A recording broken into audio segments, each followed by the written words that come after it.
nagdilim, muntik na mapunta sa maling landas. Minsan na sumuko, nabigo, minsan nagkakamali, pero tinatama. Pero lumalaban ang patas sa mundo, mapaglaro at mapanghusga.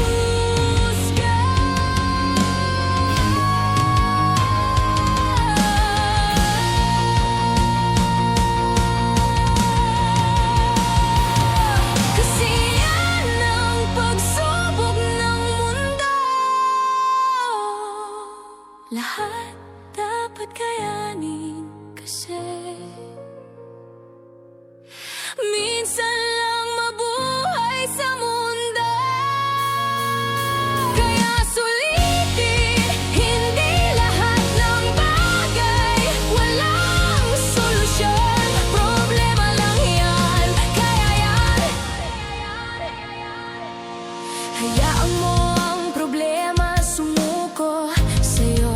Kung naiinis ka sa buhay mo dahil sa mga taong mapangmata, hayaan mo silang mainis sa'yo kaysa ikaw yung mainis sa kanila.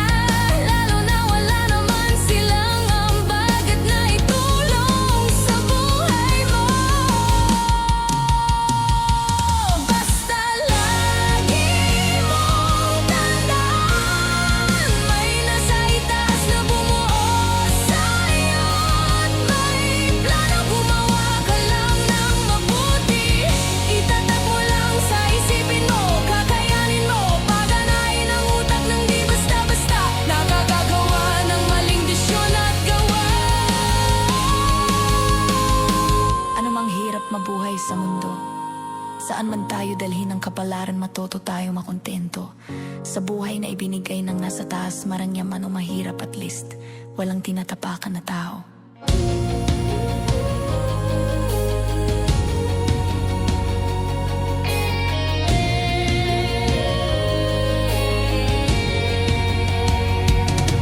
Kita naman ang lahat sa mundo, grabe ang kinaharap na hirap minsan. Sa sobrang hirap kahit magkakamag-anak, magkapamilya, nag-aaway at nagsisiraan, nagawan sa lupa at titulo, nagiging makasarili dahil sa hangad na umangat. Minsan sa mga kaibigan natin, kala natin makapitan natin sa problema, pero isa din sa katotohanan na isa din sa hindi matunaw-tunaw na plastic. Pagkatalikod mo parang ahas, tinitira ka na patalikod. Minsan para silang kalapatin na tumatae na pala sa ulo mo. Ganyan ang mundo, magulo, sari-saring utak, kanya-kanyang gusto at kanyang may pinaglalaban. Pero isipin mo, isa lang kung saan tayo nanggaling. Pero talamak ang siraan at inggitan, yung iba payabangan, paangasan, paramihan ng pera. Pero ang tanong, madadala ba yan sa langit?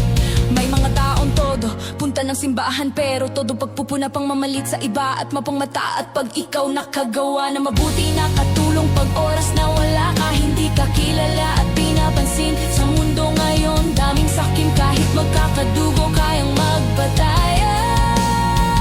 May mga tao din gumagawa ng mali para mabuhay, nagnanakaw dahil sa kagutuman.